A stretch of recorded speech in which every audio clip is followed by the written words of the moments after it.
getting into Nordic curls is an exciting part of your bulletproofing journey, hamstring strength, athleticism, but being that it's a higher order movement, there's a lot to go into it. So if you're watching this video, presumably we've built your hamstrings, we've built some foundation so that this isn't going to be cripplingly difficult to start.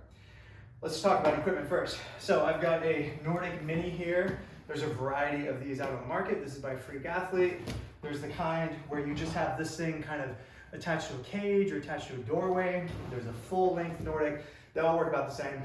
You get one, it blocks in your legs, you're good to go.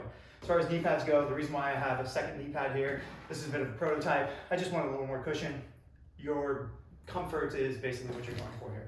Something comfortable for your knees to go into. As far as your target goes, this could be any number of things. I've got a box with a couple of risers stacked up. You could have a barbell and a rack. You could have a bookcase. You could have a bench with some stuff on it. It doesn't really matter, except that I want this to be somewhere in the neighborhood of like belly button-ish height. This happens to be what I have, but if I was going to start somewhere, I'd probably go a little bit higher. Belly button-ish height and about arm's width out in front of you. What that's going to do is ensure that you have a target that's reasonable. As soon as you get past this, it becomes very unmanageable. You can see how long of a lever that is on my hamstrings. But about kind of 45 degrees is very reasonable for most folks. So we built up your hamstrings, you got the equipment. How do we approach these? So even when I've been at my best with Nordics, I warm up at the same time every single time. And this is going to function as how you're going to insert yourself into this movement and then find productive reps. So the very first thing is basically use your hamstrings, but I'm just doing push-ups. And what this does is allows me to bite with the heels, but it's not so aggressive that I all of a sudden cramp and kind of lurch up, okay? Use as much of your hands as you need. So we'll call these Nordic push-ups. Very easy. This is what I do ice cold to basically get my hamstrings going. Now it might be that that's where you stop, and that's totally fine. You can get productive reps through there. Hopefully, the work we've done with your hamstrings, you'll be able to get a little bit further than that, but that would be totally fine. The next thing to do would be to have your hands there as a guide, but I kind of wait until the last second, okay? What this does is forces me to now control everything. I'm not relying on my upper body. Like my lower body is basically disengaged at this point. I'm doing it all with upper. The goal is to transition to, I use mostly my legs, but my hands are there to protect me. From there, I basically have them here, but can I get all the way down to the end in control? Push myself back up. Again, each one of these stages is totally productive reps. From there, I get all the way down to the end, no hands, and push myself back up. So I have basically no security blanket. I'm confident my hamstrings are going to get me down there.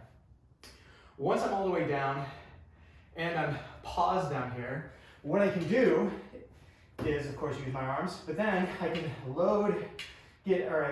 from this deloaded position, get totally everything perfect, and then pull myself back up.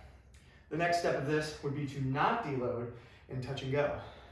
So I go, I touch, and I pull myself back up without doing anything with my upper body.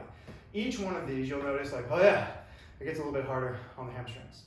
Now, as far as body mechanics and stuff like that, in general, you'll notice I'm a little bit bent at the hip, and honestly, it's because I'm not strong enough.